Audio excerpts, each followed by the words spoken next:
ನನ್ನ ಹೆಸರು ಅದಿತಿ. ನಾನು 7ನೇ ತರಗತಿಯಲ್ಲಿ ಓದುತ್ತಿದ್ದೇನೆ. ನಾನು ಇಂದು ಒಂದು ಪ್ರಯೋಗವನ್ನು ಮಾಡುತ್ತೇನೆ. ಈ ಪ್ರಯೋಗದ ಹೆಸರು ಕಾರ್ಬನ್ ಡೈಆಕ್ಸೈಡ್ ಬೆಂಕಿಯನ್ನು ಆರಿಸುತ್ತದೆ.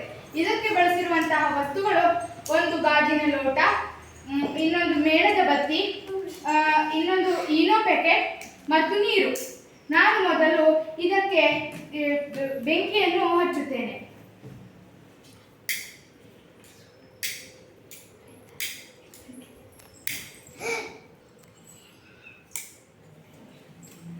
ಈಗ ನಾನು ಇದಕ್ಕೆ ನೀರನ್ನು ಹಾಕುತ್ತೇನೆ.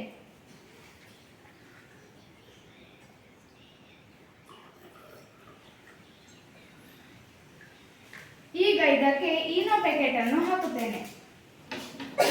ಈನೋದಲ್ಲಿ ಸಿಟ್ರಿಕ್ ಆಸಿಡ್ ಮತ್ತು ಸೋಡಿಯಂ ಬೈಕಾರ್ಬನೇಟ್ ಎನ್ನುವುದು ಇರ್ತದೆ. ಅದು ನೀರಿಗೆ ಸೇರಿದಾಗ ಕಾರ್ಬನ್ ಡೈಆಕ್ಸೈಡ್ ಉತ್ಪತ್ತಿಯಾಗಿ ಬೆಂಕಿಯು ಆರಿ ಹೋಗುತ್ತದೆ.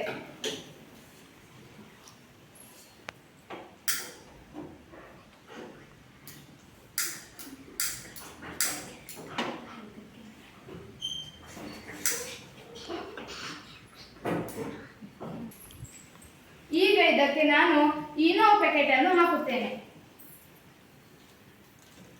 ಈಗ ಇದು ಈನೋ ಮತ್ತು ನೀರು ಕೂಡಿ ಕಾರ್ಬನ್ ಡೈಆಕ್ಸೈಡ್ ಉತ್ಪತ್ತಿಯಾಗಿ ಬೆಂಕಿಯನ್ನು ಆರುವಂತೆ ಮಾಡುತ್ತದೆ.